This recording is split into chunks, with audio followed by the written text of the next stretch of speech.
불신자와의 결혼. 과거의 불신자를 만나 지금까지 살고 있는 크리스천이나 불신자와 연애를 해서 결혼을 고려 중인 젊은이와 그의 부모라면 고민하지 않을 수 없는 것이 이 문제일 것입니다. 크리스천을 원했지만 여러 이유로 불신자와 결혼한 이들이 있을 텐데요. 하지만 배우자의 신앙 문제를 함부로 말하기 어려운 것은 배우자와 믿음이 달라서 고민인 크리스천들에게 비수처럼 들릴 수 있기 때문입니다. 그들에게는 가족과 끝내 다른 길로 가서 다음 세상에서는 영영 만나지 못한다는 경고가 될 수 있고, 불신자를 택한 자신들을 정죄한다고 오해하게 만들 수도 있습니다.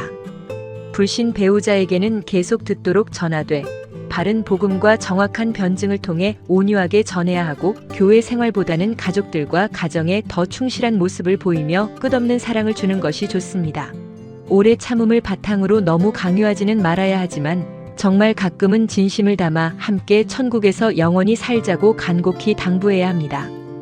또한 믿으려다가도 요즘 교회의 물질주의와 기복신앙 등 부정적인 모습에 뒤로 물러설 수도 있으니 나부터 정상적이고 상식적인 신앙인이 되어야 합니다. 그리고 소망을 잃지 말아야 합니다.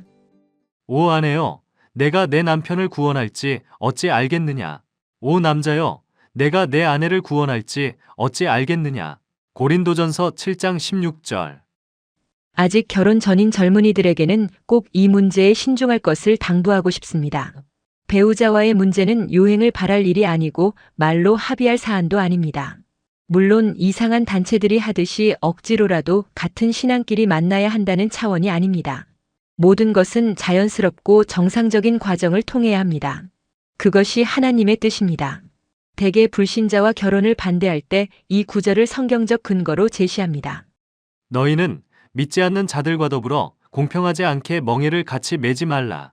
고린도후서 6장 14절. 본디 멍에란 그 자체로도 짐인데 그것을 하나님을 거부하는 사람과 같이 진다는 것은 본인 자신에게 얼마나 힘든 일일까요? 믿지 않는 사람과 짐을 함께 지려면 더 참아야 하고 더 양보하며 희생해야 합니다. 많은 인내와 기도와 극복해야 할 문제가 있을 것입니다. 요즘 청년들은 교회에 또래 집단도 별로 없을 뿐 아니라 종교의 자유가 있는데 왜 꼭 믿는 사람과 결혼해야 하는지 잘 모를 정도로 믿음도 자유분방합니다. 그래서 다 잔소리로 듣겠지만 이는 매우 중요한 문제입니다. 그러니 결혼을 앞둔 사람은 다음 사항들을 꼭 주의 깊게 고민하고 바른 판단을 하면 좋겠습니다. 나는 구원받았는가? 구원받은 사람은 불신자와 종착역이 다른 사람입니다. 어차피 다른 곳으로 갈 사람들이 100년 아니라 1000년 해로를 한들 무슨 의미가 있을까요? 먼저 자신의 구원을 정확히 받고 나면 배우자 선택 문제는 고민이 필요 없을 만큼 명료해질 수 있습니다. 왜 신앙인을 찾는지 스스로 점검하라. 교회 문화가 익숙해서, 부모님이 반대해서, 교회 다니면 술, 담배를 덜 하니까, 종교 문제로 싸우기 싫어서, 이런 이유로 신앙인을 찾는 것은 아닌지 자신을 돌아봐야 합니다. 자기가 편해서 자기한테 맞춰주길 원해서 기독교인을 찾는 것은 바람직하지 않습니다. 가정은 하나님의 선물이고 교회보다 먼저 세워진 공동체입니다. 이 원리에 부합해 함께 하나님을 섬기려는 궁극적이고 장기적인 의도가 본인에게 있어야 합니다. 교회 출석 약속을 쉽게 믿지 말라. 교회에 나간다고 다 크리스천은 아니지만 그나마도 지키는 사람은 매우 드뭅니다. 선거 전에는 무슨 공약인들 못할까요?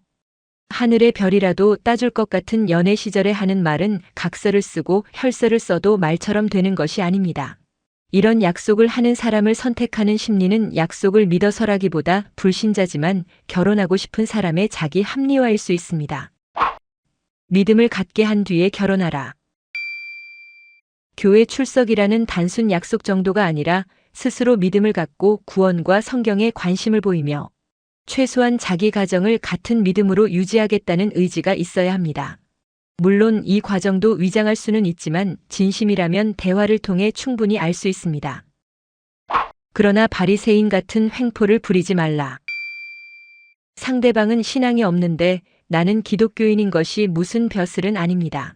오히려 상대방이 갑이고 내가 을이 되는 것입니다. 불신자는 신자를 핍박할 수밖에 없습니다.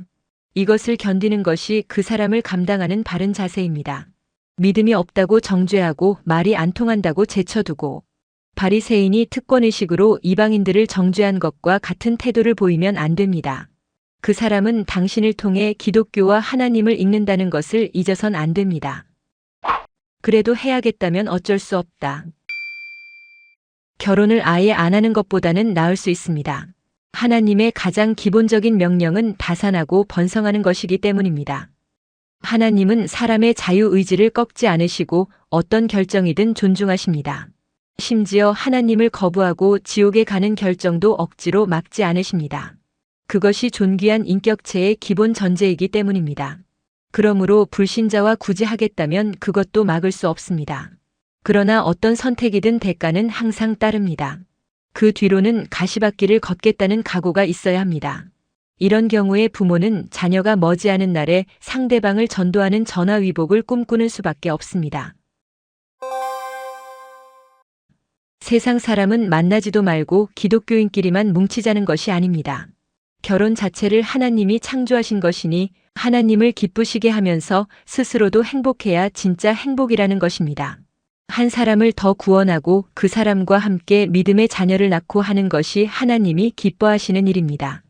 결혼 정년기의 청년은 물론 청소년 때부터도 이런 개념을 잘 가르쳐야 행복한 인생을 설계할 수 있습니다.